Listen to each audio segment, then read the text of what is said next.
Okay, hello everybody. Craig Shacklett from URComped here. I have got a very special guest. This is Matt, aka Mr. Blackjack, from his channel Never Split Tens. Matt, thank you so much for being here. Happy to be here. Thanks for having me, Craig.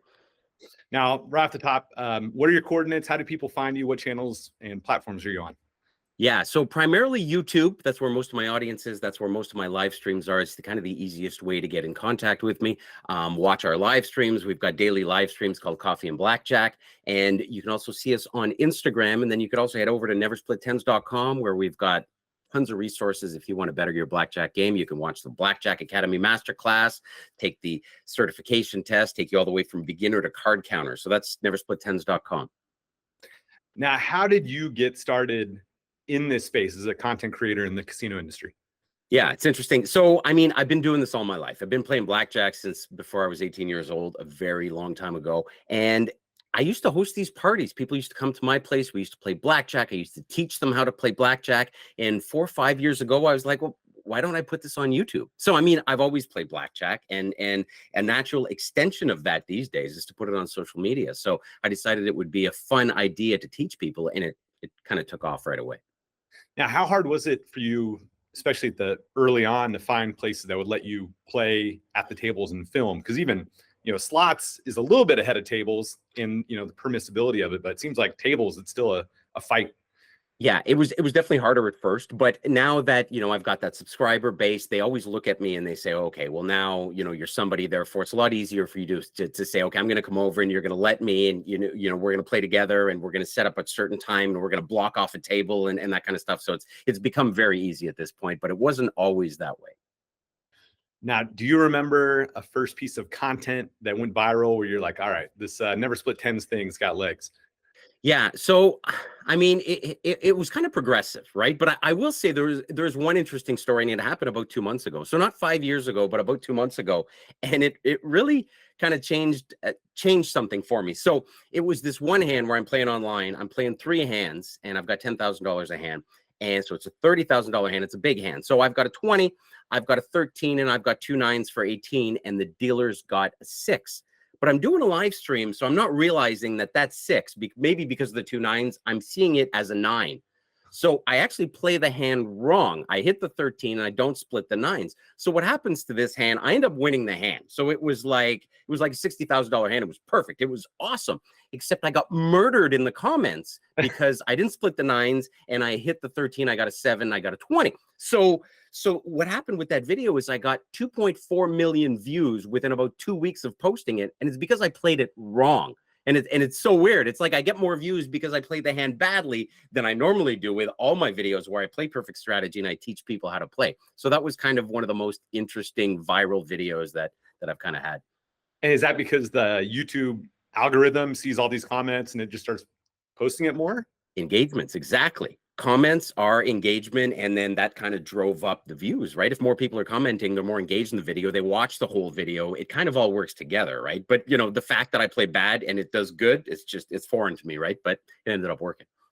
How funny. And so on something like that, because obviously you are I see a lot of these different channels, and I could be like, all right, this person's extra entrepreneurial when you see somebody developing their own products and things like that.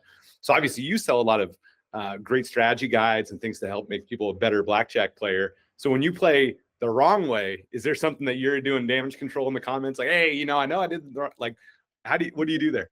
Well, I tried to, but nobody sees the comment, right? All they see is 2.4 million people saw the video of me playing bad. And then it's interesting because it hurts me, because then the follow-up videos, some people will say, I saw this guy do terrible here, and that may hurt my strategy card sales in the future, right? Yes. So I'm not proud of it. I didn't even do it on purpose. If I did it on purpose, that would be a whole other ball game. But you're doing so many things when you're doing a live stream. You're listening to the comments, you're trying to type with the chat, and you're seeing 9s, and the 6 is almost a 9, right? It's just upside down. So my brain just totally saw it. Even though it was a $30,000 hand, I could not see a 6 there. If I did, I would have split those 9s and I would have not hit that 13, obviously. But not everybody knows that. Not everybody watches me every single day, right? So do you remember the first time that you were recognized in real life by somebody that follows your content? Yeah, it was interesting. And it was kind of surreal. So I'm on a cruise ship. I'm in a hot tub. I don't have a shirt on. And, I'm no top 10 model Brad Pitt. So this guy comes up to me and he says, "Are you Mr. Blackjack?" And I'm like, "Yes, I am." He says, "I'd recognize that bald head anywhere." So I get out of the thing. We take a picture. We do the thing. I sit back down in the hot tub and my wife's like, "That's really cool." And I was like, "Yeah, I guess that was cool." Anyway, but it was still kind of surreal. And it was only after the fact that I really appreciated this guy. And his name was Brian. That I really appreciated being noticed in public. And it's happened a few times since then, but that one will always stick with me. Oh, that's amazing. So if you were to describe, so the next question I have is like, what's unique about your channel? I think, on the surface, it's just, to me, there's not many people that are producing great table game content. We've interviewed a couple of them, but I mean, you're over 100,000 subscribers, well over 100,000. So you obviously at the forefront of that, but how would you say what's unique about your channel? Yeah, first of all, shout out to all the subscribers out there and shout out to all the content creators out there, because there are quite a few actually content creators that do very well and that do produce some really cool content. They mostly do it in other table games, but anyway, in terms of Blackjack, I do think I do very well. It's all about a mix of high stakes, high energy.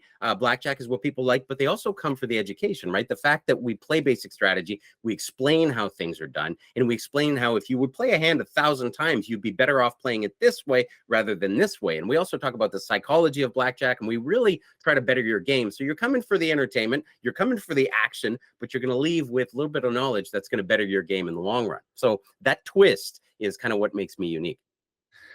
Have you had comments from people that say, "I was intimidated about playing Blackjack"? Because I know it can be. I grew up playing Blackjack, but you play something wrong, you hear, "Oh man," you hear that groan at the other side of the table, like you screwed up everyone's hand. And people are scared of that. Have you heard people tell you that you've kind of helped them break that fear? Yeah, 100%. So, I mean, the strategy card makes it kind of really easy for people, right? This is a little chart that tells you exactly what to do in any given situation. And if you follow this, nobody's ever going to get mad at you. But the other thing I try to mitigate is sometimes you're at the table and yes, somebody's going to play bad and you're going to lose a hand. But also sometimes they're going to play bad and you're going to win a hand. So, if you don't like other people at the table, if you're not happy about the way other people play, well, you should try and find a table and play by yourself. The higher the stakes, the more you will be able to play by yourself. But coming back to if it's easier or if it's easier to learn, it all comes back to basic strategy. And if you don't want to make anybody mad, you got to learn the game. And that's kind of what we provide at Never Split Tens. Now, you obviously visit a lot of different casinos. With URComp, we work with a lot of different casino resorts. What sets your favorite casinos apart from others, whether it's amenities or whatever? Yeah, go ahead. Yeah, it's kind of what they offer in the end, right? It's what are you offering me in terms of why am I going to go play at your casino? Are we kind of working on a deal together? Am I trying to get players for you through the door? What is the vibe at your casino? Because it's something I'm really big on in terms of like, what are you offering? Is it a really empty casino? Is it a nice setting? Is your hotel nice? Like all that comes into play when I'm choosing, where to go. How do you think the role of influencers in the casino industry is going to evolve over the next few years? Yeah, I think it's going to evolve tremendously because casinos are somewhat hesitant to do business sometimes with influencers. They're scared of the camera. They're scared about, there are other players being filmed at the table. They're scared of this privacy thing. This is an antiquated law that kind of needs to change. And if the casino doesn't get on board, they're going to be left behind because the way I see it, the way the community sees it is they want to play kind of where I play. Right. And people want to play where it's fun and the influencer makes it fun. Therefore, if you go here and it's fun to play and you're winning or you're losing, but you're having a good time, more people are going to want to come through the door. And these are the type of people that you want to attract. They might be $100 player now, but they could turn into $1,000, $10,000 player a year from now. So get them in the door. And that's kind of the strategy. So a follow-up question to that, what advice would you give to casinos looking to leverage influencer marketing more effectively? Yeah. So there's 10, 15 massive YouTubers that do gambling. These are very creative people. They're going to help you bring in gamblers through the door, right? You can spend a fortune on putting in a musical act like Justin Timberlake coming in through the door, but are those people going to come and gamble?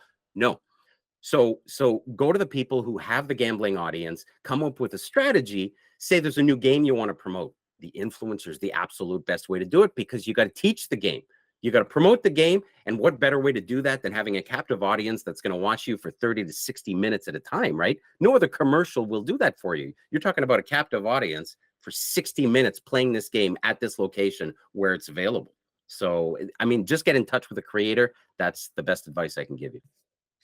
Now, for casinos that are looking to dabble in the space, and what are some things that maybe they should put in their contracts or just discuss up front with an influencer to avoid some of these things that they'll regret later? Anything they should get in front of?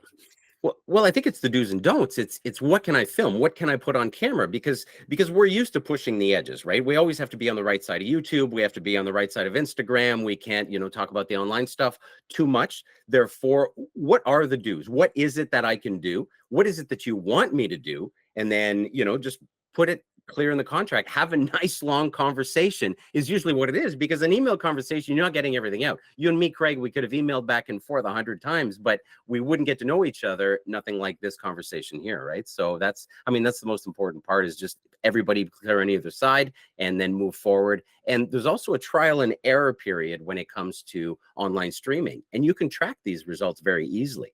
So that's the advice I would give. So I've got a list of questions. Obviously, most of the influencers and content creators are doing slots. So the question is, what's your current favorite slot game? But I'm going to change it.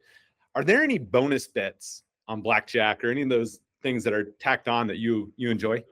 Yeah, well, perfect pairs and 21+3 are kind of the ones that I play all the time. So the 3-card poker and the other one, and they vary depending on payout, right? Sometimes trips or suited trips will pay 90 to 1, and that's kind of the one you want to trip. So you want to hit. So perfect pairs is really good for 9 to 1 type of payout. But if you're going for the high roller, and I do teach that you want to play the hit and run method when you're playing the side bets, because the casino edge is a little bit too high on those. Therefore, you don't want to play them all the time. But the one you want to go after is, just like slots, the ones with the highest volatility, so that you could get, you can make $10,000 with a smaller investment. So without giving away all your secrets, but what is the hit and run strategy in 30 seconds? Yeah, it's basically it's to quit while you're ahead and not to play for too long. You're having a winning session, you're going to want to take a little bit off the table. It's what I play during my live streams on Coffee and Blackjack every single day. So there's peaks and valleys in Blackjack just like this, and you want to stop right there. And if you keep going, you might end up down here. And that's kind of hit and run. Now, what are you most excited about over the next 12 months with Never Split Tens? Yeah, it's the evolution of Never Split Tens, and the more that we can do with the community. One of the things I started was the Blackjack Tour. So it's a way to bring the community together and do more events. So you're doing a Blackjack tournament event as opposed to kind of a live cash game. So everybody comes together. We're planning on doing another cruise this year, another Blackjack tournament, and that's kind of what I'm looking most forward to. And if a casino, there's a lot of casino executives that are going to be seeing this, if they want to bring you in, what does a typical collaboration with you look like? Well, I mean, let's have a conversation. Let's see what you guys want to do. I mean, what I like to do is bring some Blackjack players for an event in your casino. So we get together, we do a Blackjack tournament event. We could do 2 tournaments. We could do one on Friday night, one on Saturday night. Maybe it's a Tuesday, maybe it's a Wednesday, but you want to maximize the amount of people that come in. It could be your high rollers, could be your lowers. You want to bring everybody into the casino so they come for a Blackjack tournament. But when Blackjack players are in your casino, guess what they're going to want to do while they're waiting around? They're going to want to play some Blackjack. So if we can bring 100 Blackjack players to a Blackjack tournament event that's low buy-in, high guarantee, if you can make $10,000 with $100, I mean, I'm going to bring those players in, and you're going to help me, and I'm going to help you. And today, together, we're going to create this really cool event, and you're going to bring players back to the casino, and you're going to bring gamblers through the door. I love it. And is there a contact you link on the Never Split Tens website? Yeah, neversplittens.com, right at the bottom. There's a contact us link. I mean, you get in touch with us and we start talking it out. Sometimes it takes a year before we got something going. The last Blackjack tournament on a Norwegian cruise line took a year to plan, but it was an awesome event. The fans loved it. The people that were on the ship loved it. They loved it so much, the Norwegian's going to scrap their own tournament format, and they're going to go with this one because it's much better. Oh, that's amazing. All right. And then for the URComped family, the fans, the players, tell us again, how can they find your content? Yeah, neversplittens.com is kind of the gateway to all my social channels, but definitely YouTube, Instagram, and a little bit on TikTok as well. But neversplittens.com is where the Blackjack Academy Masterclass is, which is a It's the best masterclass out there. It's the only masterclass out there, super high budget filming. And we have a whole lot of offerings on there where we're going to take you all the way from beginner to card counter in 8 seasons, 64 episodes. Matt, Mr. Blackjack, thank you so much for being here. This is super informative, and hopefully we can do it again in the future. Yeah, right on, Craig. I appreciate that. Thanks for having me.